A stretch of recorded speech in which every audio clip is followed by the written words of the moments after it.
गीता कहती है संशय आत्मा विनश्यति, जो संशय है वही तो हमारा नाश करते हैं। हमारे पाप तो हमें खा जाते हैं।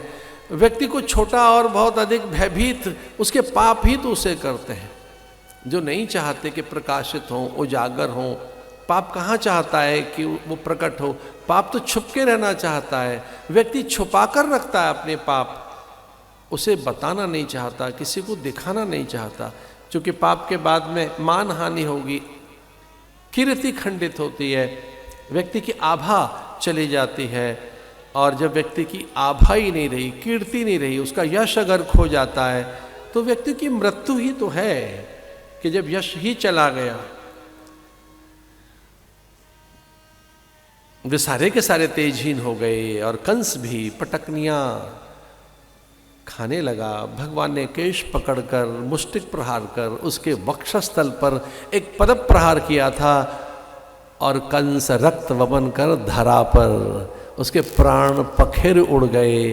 अंबर से पुष्प बिखरने लगे, देवता गान करने लगे, अप्सराएं नृत्य करने लगी और पूरी धरती पर उत्सव। फिर हर मथुरा का घर सज गया और हर घर से आरती के थाल। कृष्ण तेरी जय हो विजय हो, माधव तेरी जय हो, ऐसे जय जयकार करने लगे।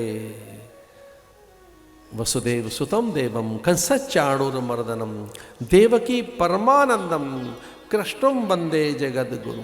उन्हें गुरु कहकर, आचार्य कहकर, भगवान कहकर उनकी वंदना करने लगे। नमो ब्रह्मण्य देवाय गौ ब्राह्मण हिताय च जगद्यताय कृष्णाय गोविंदाय नमो नमः। हे गोविंद, हे गोपाल, हे माधव, आप आते हैं गौ ब्राह्मण संतों की रक्षा के लिए, वेद की रक्षा के लिए, भद्र और भक्तों की रक्षा के लिए। परित्राणाय साधूनाम विनाशाय च दुष्कृताम, ऐसा कहकर भक्त उनकी वंदना करने लगे और भगवान भागे।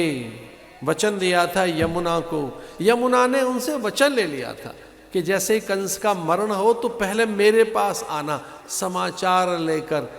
और भगवान ने यमुना को वचन दिया था। सबसे पहले वहां गए, यमुना को बताया किंचित विश्राम। वो कहली बैठो बैठो, भगवान ने कहा नहीं, एक और बड़ा काम रहता है। किंचित किंचित विश्राम माने तनिक सा बैठकर भागे कारागृह की ओर।